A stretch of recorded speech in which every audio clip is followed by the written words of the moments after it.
Bismillahirrahmanirrahim. Assalamualaikum warahmatullahi wabarakatuh.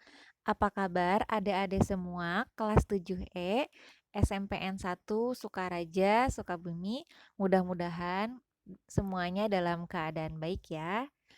Perkenalkan, nama saya Disa Tami Putri yang sedang PLP 2 dari Fakultas Keguruan dan Ilmu Pendidikan Program Studi Biologi dari Universitas Muhammadiyah Sukabumi semester akhir. Nah, izinkan saya pada kesempatan kali ini untuk memberikan materi mengenai sistem organisasi kehidupan, terutama mengenai sel. Nah, kalau kita sama-sama perhatikan pada tubuh kita sendiri, itu sebagai suatu organisme di dalamnya tersusun dari sekumpulan organ dan jaringan. Nah, pada kesempatan kali ini kita akan membahas sebuah materi terkecil yang sangat menakjubkan di dalam tubuh kita, yang materi tersebut ada pada mata, kulit, rambut, kemudian organ dalam dan lain-lain. Tubuh kita sebagai suatu organisme itu terdiri dari suatu molekul yang paling kecil, kemudian molekul tersebut yang berkumpul akan membentuk sebuah sel, dan sekumpulan sel tersebut akan membentuk sebuah jaringan, kemudian jaringan tersebut akan membentuk sebuah organ. Nah, diantaranya organ-organ yang ada di dalam tubuh kita itu seperti hati, ginjal, jantung, dan lain-lain.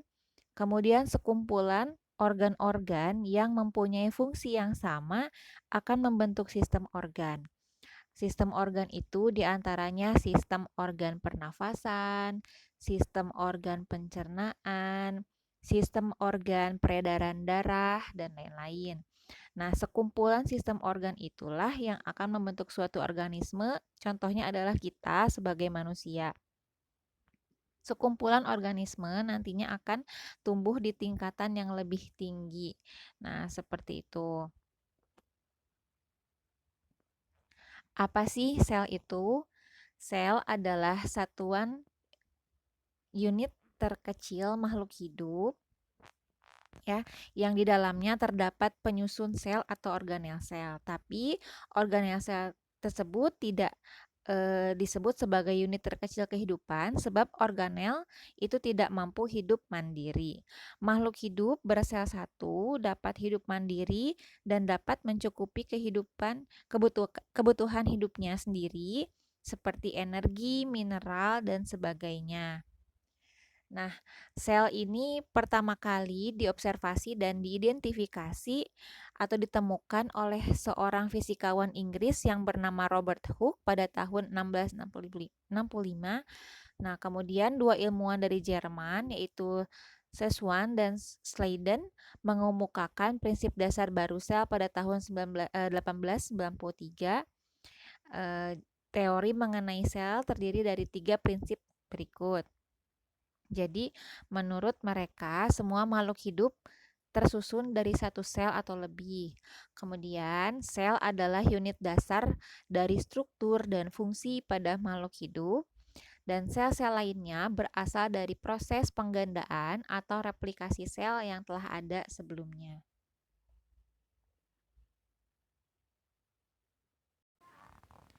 Nah, setiap organisme itu tersusun atas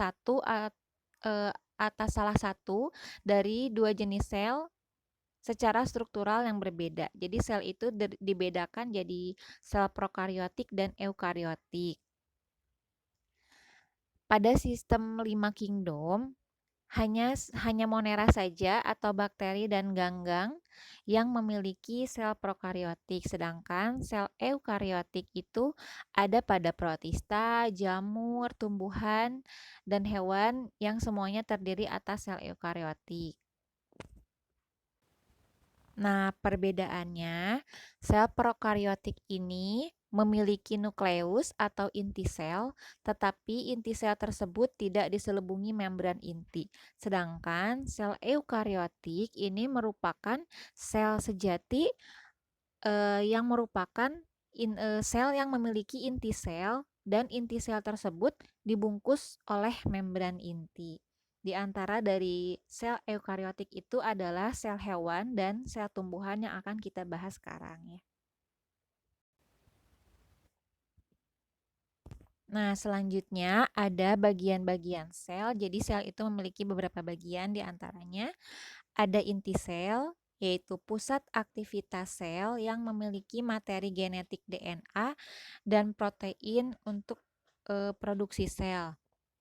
Inti sel ini adalah bagian sel yang utama untuk mengatur semua kegiatan termasuk perkembangbiakan dan pertumbuhan sel.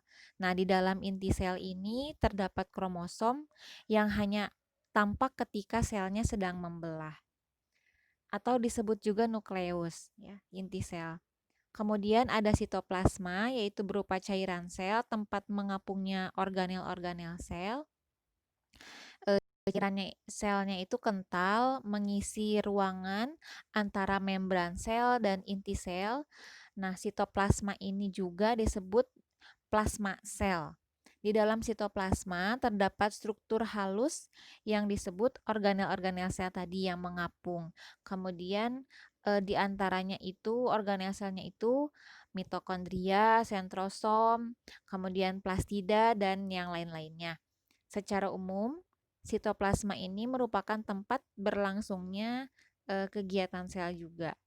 Ya, di samping dari pusat aktivitas sel yang tetap pada nukleus. Kemudian ada membran sel yang mengatur keluar masuk materi sel dan komunikasi sel.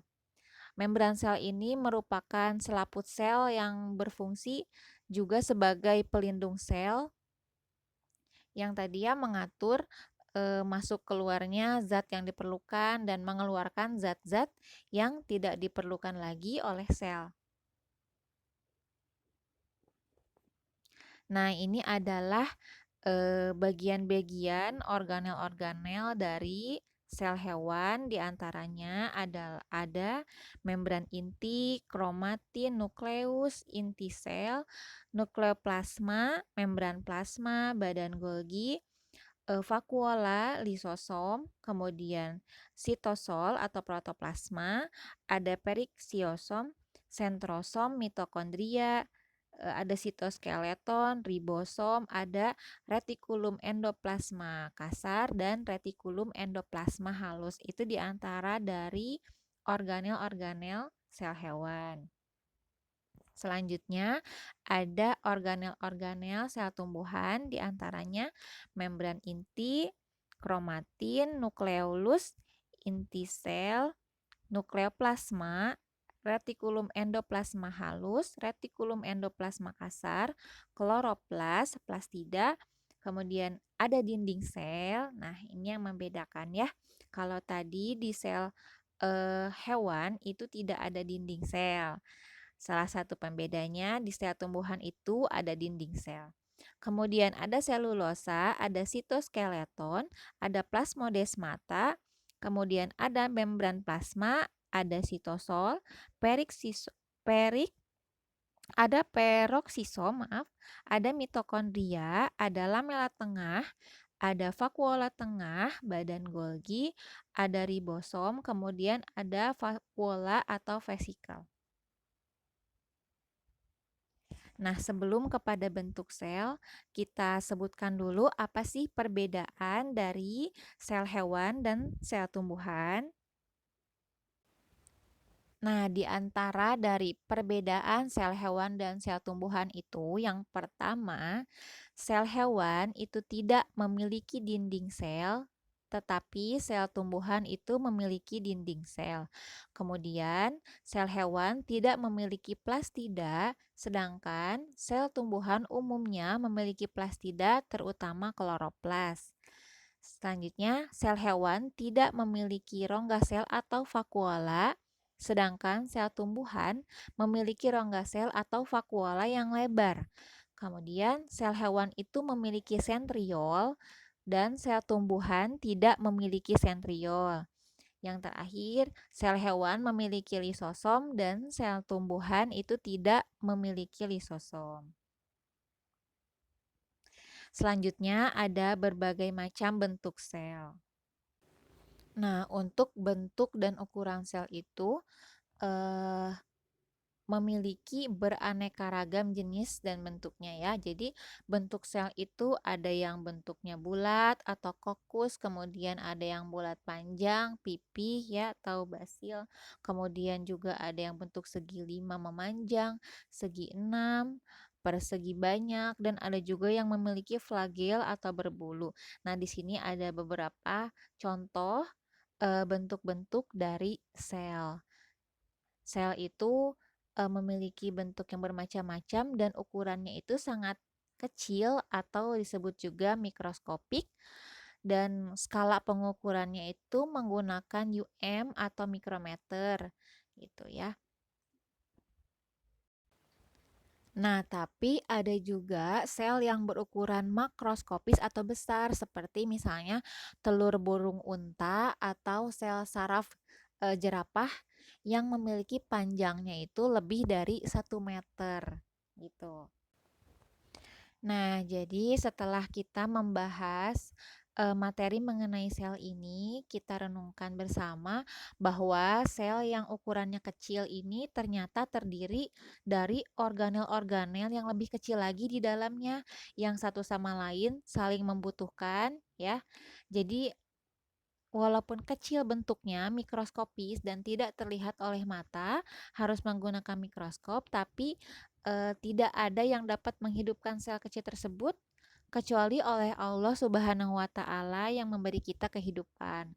Maka dari itu kita harus selalu senantiasa bersyukur ya. Mungkin ini saja materi mengenai sel dari saya kali ini.